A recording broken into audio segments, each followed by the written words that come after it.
I have attended many ordinations, and for the past 23 years, ordained almost 300 deacons and priests. And today, the 6th bishop. But this is the first time I will ordain a man on a wheelchair.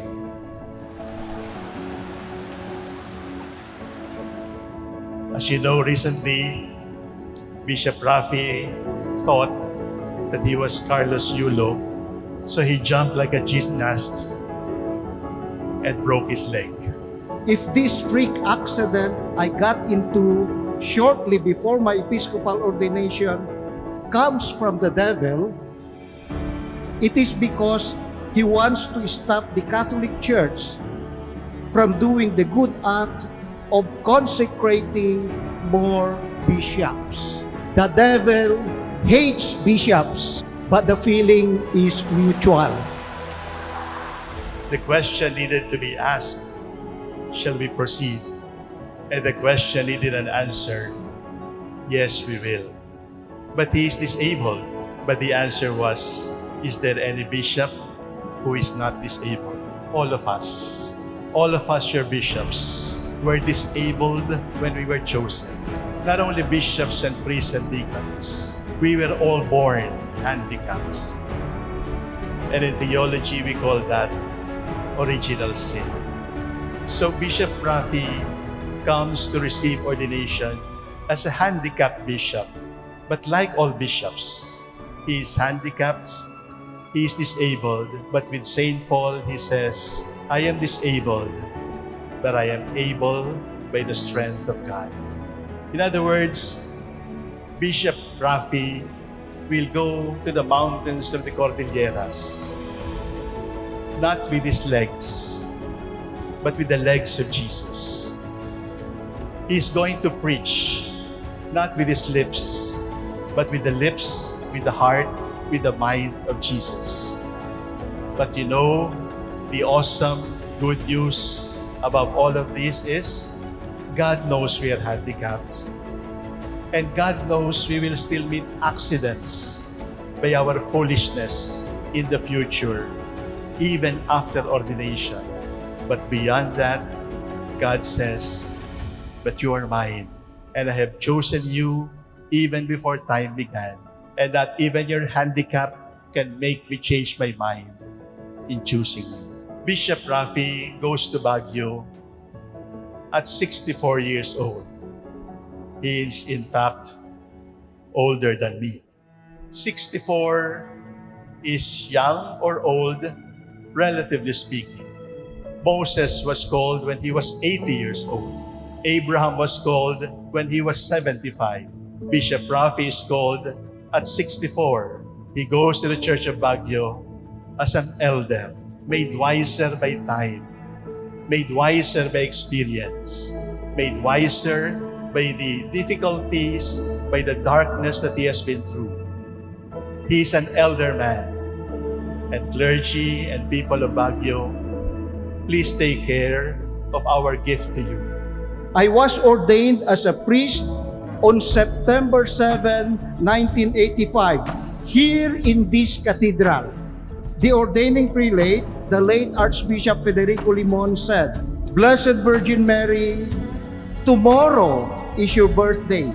These new priests are my birthday gift to you. Today is September 7, and I am ordained a bishop.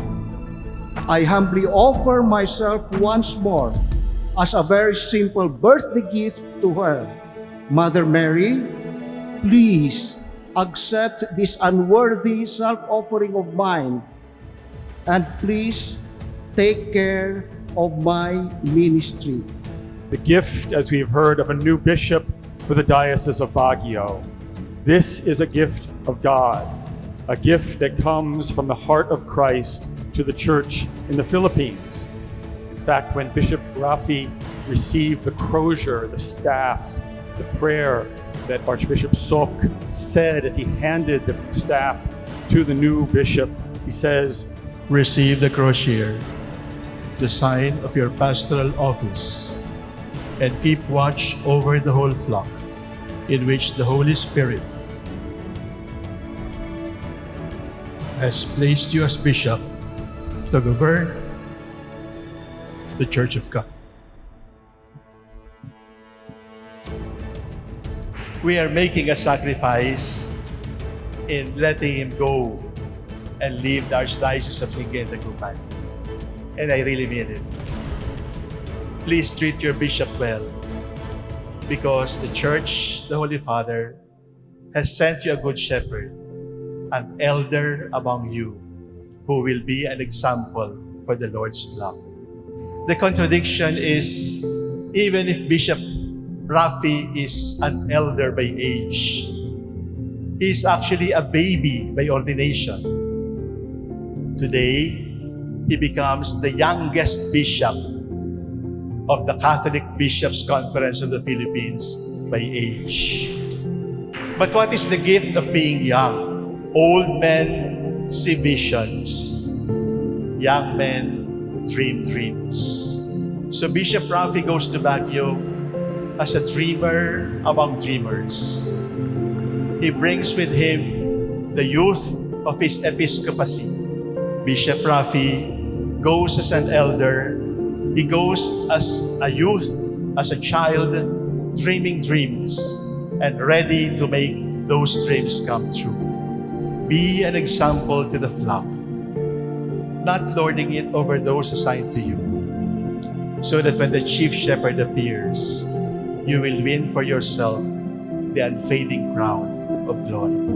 I hope they do not make you a martyr in Baguio, but do not be afraid.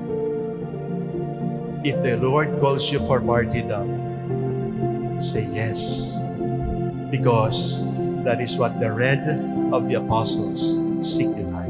You're called to be a martyr. You're called to be an example for the Lord's flock. The world, the church, needs examples, witnesses. And if teachers and bishops and priests are credible in the world today, it is because we have first been witnesses. If you ask me why I became a bishop, and I will give a definite answer as if I know the exact reason, that answer will definitely be a lie. Because the truth is, I do not know exactly why I became a bishop. I will tell you what our apostolic nuncio whispered to me as we were sharing the brotherly kiss of peace.